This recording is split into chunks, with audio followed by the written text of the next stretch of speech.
All right, what's up? Happy 2022. We are back at RipTydz Oceanfront Grill and Rooftop Bar. I'm Hunter Hornstein. That is Ryan Moore, and this is Behind the Seams.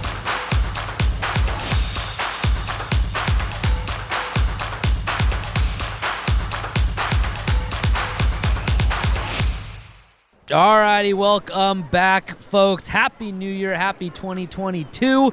It is the January episode of Behind the Seams presented by RipTydz Oceanfront Grill and Rooftop Bar. We're back at the top, at the rooftop. We got our drinks. I've got team president Ryan Moore here with us, and away we go, Ryan. It's 2022. It's 2022. New Year's was a blast. Did you have a good New Year's? I had a great New Year's. How was yours? It's good. I stayed home. Good. I didn't do a thing. That's what I'm hoping anyways. What is it, December 15th? Yeah, this is the camera tricks and everything, production tricks. It is the 15th. We're filming this, we're time traveling, filming this in the past year. Just ready, got about a week left in the office before we shut down between Christmas and New Year's, and then right back at it in January, and opening day will be here before you know it. So when y'all are watching this is now in January, but we're ready to rock and roll at this point. It's time to get ready for the season. This is kind of when we start the race to the starting line of the marathon. But we're ready to rock and roll. This is the show where we take your questions. We'll answer them directly, give them right to Team President Ryan Moore, Captain R. Moore, on Twitter. You can hit us up on Twitter. You can hit us up also on Facebook and Instagram as well. And then once we get into the season, we'll be doing these all year long. This is a year-long thing that we're doing here at RipTydz. Finally be able to bring some people out with us. Absolutely. We'll get a lot of things going on. We got 3 mics. Just been told by Ryan Nicholson there. He's got another mic coming on the way. Happiest person during the budget process was him. And I can get it now? It was nice. It was like Christmas morning. Early Christmas. 8 boxes came in today. He's telling us right now so he's got giddy. 8 boxes of things. I think he ordered lights and all sorts of stuff. It should be a lot of fun, but that means it's going to be some high standards for the level of content now coming out of Myrtle Beach Pelicans Productions going into this year. Oh, our own Ryan Canelo from the director's chair. If you were to have to survive on an island for a month and you could only choose one person on the staff to be with, who would you pick and why? Oh, wow. Are you going to answer this too? Yes, but after you. Yeah, okay. I need some time to think. Well, yeah, I just, knowing what the climate was and the situation would impact it, because there's something to be said for Brad with his food and beverage abilities, but if food is plentiful, then that skill set's really not needed. I don't know. I did just have a killer couple days in Orlando with Call, and we absolutely crushed the Disney parks. We are considering applying for the Amazing Race after that performance. We hit 3 parks in one day, 14 attractions, 11 food and beverage spots. I feel like I should steps. say, though, that a desert island stranded is probably not going to be like going to a Disney theme park. No, it's more about being resourceful and executing a plan than it is relatable. I don't envision there being any trolley rides and apps to help us get through. It's kind of between Dan and Kristin for me. Like I think Dan would get really into it, and his attitude would be positive, and he can fix stuff and build stuff. Just don't know if he'd get too cranky over that long of a period, but I think he would. I think his disposition would be good. That is coming off of his Christmas smile on Santa's lap too. That's clouding some of it. Make sure you put that picture in there. I will say, I think you two also have very good self-awareness to where you know when you guys could get together and figure stuff out and when you needed to take some time apart. Yeah, I'm gonna go because I think the easy answer would be Kristin, but yeah, Dan. I'm going to go with Dan. Dan Bailey, huh? Old pro shop and ops. Shop and ops Dan. Okay. It's a good answer. So I have a completely different philosophy on this whole thing. Okay. If I'm stranded on a desert island for a month, there's a very likely chance that I'm not going to survive that month. I already go into that knowing that. Is it a desert island or a deserted island? Where's the question? We got Canelo telling us. Because if from it's the a desert peanut island, I'm gallery. not bringing Dan because there's nothing. He just said survive on an island for a month. Because if it's a desert, then I'm not bringing Dan because there's nothing to build with. But I'm going to. Just deserted Okay, island. deserted. Okay, all right, fair. My point still stands. If I think if I'm going, I've always said, like, if there was a zombie apocalypse, I'm gonna take myself out because I'm not even gonna try. There's no point. I'm not gonna survive. It's gonna be miserable. Same thing in here. I know the clock is ticking. I'm not trying to survive anything. I already know that my time is pretty much up. I don't have So your any, choice is based on more of like who do you want to die with you? I'm gonna have a good time. I'm going in to have a good time. But you choosing that person pretty much just seals their fate of death. Well, that's why I'm going to choose someone that I think is a good friend of mine in the office. You'd rather. This is all hypothetical. Right? No, I'm not I know, taking this I know, person to an but island. hypothetically speaking, you would choose a friend to die with you opposed to someone that was not a friend. Oh yeah, I think you want to spend someone that you want to die with on a desert island. Like I'm trying to have a good time on this island and live out these last few days at the best that I can. But you're putting. So I'm taking Canelo with You're me. putting death on Canelo though. That means Sarah's No, I all. think That Canelo- means no, Sarah's I think all Canelo alone. and I would have a good time. So you think he'll survive, or you think he'll die too? Well, I mean, that's up to him. Whatever he wants I to do. can't But I'm believe- just trying to have a good time. What? But if he goes into it wanting to survive, which I think he would, I don't see him as being defeated on day one. I think defeat comes to me about day 8. I think after about a week, I'm like, yeah, no, I'm good. How would you I'm keep good track with of this. days? You just ride them on the rock. You Castaway. have to, right? Yeah. Actually, hold on. You said a month, right, Canella? Do you get off the island for a month? You just have to stay there? Oh, so you're not going there and being... Right. That's why I said Oh. 30 days. Like that's. I don't think he would want to die. So I don't think you would get to I think I would party. still say Canelo. I think he'd be pretty resourceful. I don't think him and I would be as good of friends at the end of 30 months spending all that time together, but I think he'd be pretty resourceful. Would you make that same decision knowing that there's no suntan lotion on said island? I'm fine with that. But he's not going to be able to come out of Well, the that's a- shadows. He's got to work during the night. I think Canelo and I could survive. I don't think him and I would be as good of friends at the end of it. I think we'd get pretty sick of each other. I think we get sick of each other now as it is. It'd be El Paso on steroids. Yeah, no, I think I would take him. I would also take Dan, but because you already chose Dan, I didn't want to because Dan's very resourceful. Also, Dan gets stuff done. Like there's no nonsense with him. I think Kristin is a good call as well. Kristin call. I got it. That was completely unintentional. And then wild card here, I think nurse, because I know who I am. I'm 5'0", not very strong. I need old sleeveless Joe Jackson over there to pick up heavy stuff and build stuff for me. Nurse runs a lot. He's very in shape. He lifts heavy things. You know, he could prop me up for about a month, I think.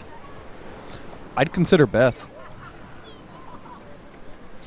Knowing Beth, she'd pull out her phone and call somebody, and they'd just come and rescue you. You just in have a day. barge with all supplies. Like, well, we've got these floating beds, and yeah, Beth would be a good one. All right, we got another one from the front office. Eric Theis, our new guy. We talked about him last episode. He wants to know what gets you the most hyped for the season. This will be his first year with the Birds, so what gets you hyped there, Moore? Opening the gates, getting people back in line. You know, we just had that pizza party, and I think that was the longest lines we've ever had at the gate for any event at the ballpark. My God. But yeah, that feeling of like when that box office starts opening up, And as you're moving around the ballpark, driving in and out, you see people lined up, buy tickets. That's kind of what gets the juices flowing. The warmer weather coming back around. That opening the gates on the opening night. That's where it all kind of rushes up on you, if you think about it, right? Like, we don't know who our team is until about 3 days before, so there's not a ton you can do in terms of player analysis, team analysis, player content, because the variables out there of what team they could go to. So I don't know. It's people in line at the box office buying tickets, even though people buying in person has diminished with the ability to buy 24/7 on our online box office, MyrtleBeachPelicans.com. Buy tickets now. Yeah. What about you? I think similar in that, but people in the stands. The first kind of big sellout, which is typically opening day, right in those first, right at first pitch or those first couple innings. But when the stands are crowded and you just hear that kind of that just hum, almost like white noise of the crowd sounds, that I like. I don't like trying to navigate the concourses when it's that packed, but there's an energy there. It's pretty cool. So I like that. I like it when it's packed. I like when things are going, because it's also one of those things where you look up and it's the ninth inning already, and you realize I haven't sat down, I haven't eaten yet, but it's that just go kind of mentality. Cold pizza and pretzel dinner. It's fun. I like that. I do miss that. Now, if we do that 12 times in a row, I get a little tired. Yeah, but it's natural. But it's fun. I miss that, especially now, like in the dead of winter, where it's kind of mellow. That's what I think. We did kind of have it with the pizza party, though. It was a gigantic rush of people, a sea of humanity at the beginning of the gates, or at the beginning of gates opening, I should say. It was wild. It was a lot of people. The MC, when he pointed out the line to get Ed's autograph, was about 4 times the line to see Santa Claus. That's when it's like, Ed's more popular than Santa Claus. Yeah, some of the pictures from the top, from the press box, were unbelievable. Just people all over. Richard from Facebook, he wants to know, how does the tempo of the offseason change once the new year rolls around? We alluded to it a little bit in the open. The tempo changes because there's new people. That's when you start to get your seasonal assistants and interns and apprenticeships, whatever you want to call it. They start coming into the office. They're starting to figure out how we do things. Once we get to the intern talent show, which, breaking news for everyone here, we're taking Oceanfront. We've got a new venue for the talent show. It's going to be at the DoubleTree Resort. Going to be a very, very professional production, as only we would do. Because we usually wait until all the interns are here, or the vast majority of them. That's fun. I like seeing these young professionals come into the industry and wake up us old fogies a little bit and get our juices flowing again. And yeah, the office wakes up a little bit. Yeah, it perks up. Yeah, there's more energy. There's more people around. The staff meetings there's a lot of people in them, and it's just a lot more content for the meetings. Yeah. Tell us about the winter meetings. You guys went down there. Orlando came on back. What went down, sir? It was awesome. A year removed from the last winter meetings that were supposed to be in Dallas that were canceled in 2020. So it'd been about 2 years since we as an industry have gotten together outside of some league meetings and things like that. So it was great to be able to see old friends and make new friends. But it was in Orlando. So, the travel was fantastic. 90 minutes on a plane, direct flight out of Myrtle Beach. Past 2 times the winter meetings have been in Orlando. It has been cold and rainy and just gross. It was 80, 85 and sunny every day.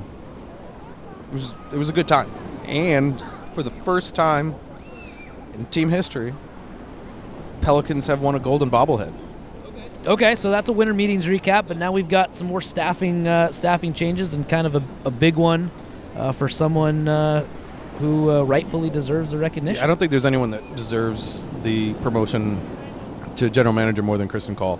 The leadership that she's demonstrated, really since Andy left and Kristin and I started working a lot more closely day to day and on a lot of the over-encompassing projects for the ballpark, and the dedication that she puts in, the hours and the care, and that's all great, but if you don't produce results, all that's for naught. But Kristin produces results in addition to all that. So on behalf of myself, Chuck Greenberg, and I think I speak for pretty much the entire staff, it is a promotion that is rightfully earned and deserved, and proud to call Kristin Call the first female general manager in the history of the Myrtle Beach Pelicans. Clap it up. That might be the nicest thing I've ever said about her in a continuous time frame. But I will turn the mic over to Kristin now and allow you two to talk, but I'm going to hang out here too. Yeah, what more said, I think everybody in the office echoes it. I think one of my favorite parts of that day that announcement came through, and obviously you must have known about it a little ahead of time, but Moore calls me into his office, and he does it in his very serious way where, hey, when you have a second, come on down. And I'm thinking, oh boy, something's going on. And he goes and sits in there. He goes, hey, today's going to be a busy day on social locally. Whenever he says that, my first thought is always worst possible scenario. And he looked at me dead in the eye and he said, today's going to be my last day as GM of the Pelicans. Oh, no. And immediately, That's amazing. Alarm bells go off. My back starts sweating. I start thinking, holy crap, here we go. And then he let it sit there for just about 2 seconds, which that's a long 2 seconds. And then he followed up with Kristin's call is going to be GM, and I'm moving over to president. And I was ecstatic about it. I was very relieved that nothing bad was happening, but even more so, I was really excited because I think, like Ryan said, there's probably nobody deserves that promotion more. And the folks in our office, whether it's Sammy, Ryan, the other Ryan, anybody, Todd, any of them, think, and myself included, know that how much you mean to our organization, and congratulations, and looking forward to continuing the good stuff that this organization's been doing. I appreciate it. I think kind of to Ryan's joke there, when he told you, we were texting back and forth a little bit throughout the day, and basically said, you're not planning on leaving, right? Because otherwise this changes the whole dynamic, right?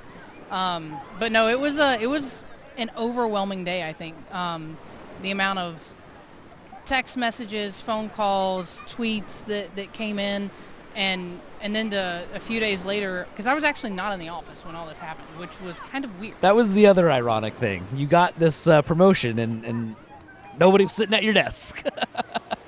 And I guess we hadn't really talked through the timing of all of that. I'd already planned to take some personal days and go hang out with family. But a few days after to then step into Orlando and go to the winter meetings, I mean, the amount of genuine hugs and comments from folks, I think just reinforced how closely knit together the minor league baseball industry is. And these are people that I've looked up to for years and think the world of. So it was a kind of a surreal couple of days. The putting out the tweet, because obviously I think I even asked Moore in his office. I said, there's no creative on this or anything. And Ryan actually asked me too. He said, do you know how to do this press release? Because he wasn't sure. He had to send out the news, and I was like, there's no way that there's creative that you would have done on yourself. And so I had Sammy help me out with that. But being able to press send on that tweet and Moore being able to press send on that email was a pretty exciting time. And then to see the amount of reaction, not only within our little circle, whether it's the Cubs family or the league that we're in, but in sports in general with a number of different people online was awesome. The most Facebook interaction that we've had in a few months on any post, and seeing so many people that we know around the ballpark and outside the ballpark wishing you well. That was a really cool thing. How the winter meetings from your perspective, and as with your new title, anything changed from that? What's the plan moving forward for you? day-to-day operations, all that stuff? Yeah, I think a lot of that is like the day-to-day stuff is all still being kind of figured out, and Ryan and I talked a little bit about it, that it'll continue to evolve, but I think it's an evolution that's been happening over the past couple of months, just working closer together on some different things. But a couple of folks have asked, what changes are you going to make? What's the next big thing? And I've not said this, but I think every time they ask, I'll say it here. Just don't screw it up, right? Like, we've got a good thing going. Keep it going. But no, in all seriousness, I mean, I think all of the success that we've had as a franchise is due to, great leadership throughout the years, a phenomenal staff. When Ryan took over a couple of years ago, he's got a very clear vision of where our ship is going, right? And I think everybody on staff is on board with that. We're all rowing in the same direction, and all of that success has everything to do with the staff and how well everybody works together. 17 years now going into will be 17 years into baseball. Started up in West Virginia. Makes me feel really old by that. Like, I don't feel like I've been doing this for 17 years. I mean, I used to joke that I did it for an internship. You had to get the hours so you could graduate, right? And then it keeps going, and then you wake up one day and you're 6-7 years down the line, and it's a career. Like, did this happen and I missed it? But no, it's been a fun ride. But that's a good question then, because if you went in originally, hey, I need these hours, I need to graduate, you wake up and you're okay, this is my career, but at any point or at what point was it that was the title of GM or trying to get to the top level of essentially running that organization or running an organization? Was that ever the goal, or when did it become a goal? Is it something that now it's a new challenge that you're willing to take on? It's a new challenge that I'm willing to take on. I've said to a couple of folks over the years that, like, GM was never my goal. You always get that question, what's your 5-year plan? What's your 10-year plan? Where do you see yourself? What's your ultimate goal? And quite frankly, I've never been that 5-10-year plan person. On the short term, I love lists. I think you know this. Like, you got a punch list, you got to get stuff done. But I really believe just in putting in the work, and if the right opportunities, stay open to the opportunities as they come about, and if something makes sense and it's the right move, then great. Evaluate those opportunities as they come along. But if you enjoy what you're doing and who you're doing it with, there's a lot to be said for living in the here and now and being happy where you are. And this is fantastic. The quality of life here is great. And Ryan and I have joked that it's going to take a lot. Like, we've got a really good thing going, and again, don't screw it up. So the question then for you, what are you looking forward to for this season? What's something that a goal that you want to hit, or give me something about this season that you want to accomplish or that you're excited about? I feel like maybe I'm woefully unprepared for this nice little. That should have been part of the interview process, right? Yeah, during the interview process, you probably should have asked that there, Boar. She has no plan. She's just trying not to screw she it up. Just Are we doesn't want sure to we screw made it the up. right decision? That's all. No, I mean, I think every year it's finding, whether it's a new experience, a new innovation, finding ways to stay fresh and to not get stagnant and comfortable where we are. Always continue to push that envelope, and we'll plan for stuff. Some stuff like the beer bats come up, and we capitalize, pivot, whatever we need to do there. But again, finding ways to stay fresh and stay topical. If this is the same experience that you've had for years, you may want to go try something new when you come to the beach or on your night out if you're a local. And by all means, but again, we've got to keep you coming back through the doors, and we can't just say, hey, we've been around for 24 years. It's a great experience. Let's just continue and don't change and keep doing what we're doing. To an extent, yes, but how do we continue to get better? So Ryan Moore's asking off camera here. He wants to know, you're big Disney, almost aficionado, I should say. It's in your family. That I go that it's in your far, family. but You know what you're talking about when it comes to Disney. So Moore wants to know how you rate him as a Disney tag along, as a Disney partner, because you guys went through all the stuff down there. And then what was the other thing? and then your favorite moment with him during your guys' day at Disney. Well, he's asking the first part of the question because we've had this conversation, so I think now he just wants it on record for everybody to know. There was a trip a couple of years ago. My sister and I, who worked for Disney for a decade, we went out to Disneyland, and we were all over the place. And I made a comment to him at one point. I said, this is very, very similar to how I've done Disney with my sister. You make the list, you go do, and you experience everything. He goes, I mean, I kept up like I did. So, like, yes, he's very good. We were pretty much on the same page. If you want to do this, great. I could do without that. And I think we squeezed every bit of Disney into those 14 hours or whatever we had available. So it was an exhausting but an entertaining day for sure. Well, I will say that we both kind of geeked out over the fireworks light and video show at Epcot. It's amazing, absolutely the coolest thing I've seen in that space ever. But I'll say the most memorable moment of the day, we were at Animal Kingdom and did the Everest roller coaster. And, you've got all the endorphins going when you get out, and you're like, that was fun. And we're walking off, and he goes, hang on. And he pulls his phone out. His phone's in emergency mode, and it says, your emergency contacts have been notified. And he can't unlock his phone. His mom is calling him. His wife is texting him, but he can't respond to the text messages. He's allowed to, his phone lets him answer and talk to his mom. So he's trying to get his phone unlocked. I have to call Alex, his wife, and, to talk to her after the fact. She sees the notification on her phone. Oh, it's nothing. I don't know what's going on. But then when I call, oh my gosh. So she answers the phone. I said, he's fine. It's fine. In the course of riding the roller coaster, there were a couple theories at first. Was it the screaming that told his phone something was wrong? Was it the jolting and the jerking? But we think that somehow in the course of the ride, he kind of pressed against it in his pocket, and it didn't. It just sent out an emergency notice. I'm gonna go with this. It was the screaming. I'm gonna say a series heard you screaming. It was like, this guy needs help. It was a good one. See, and he tells me this about halfway through our morning, after we'd already been on 3, and he said, no, I want to do Splash Mountain. I want to do Big Thunder. We got to do Space Mountain. I'm like, okay, so I'm kind of trying to make, not an itinerary, but like plan out how we can, what are the wait lines and how can we maximize all this.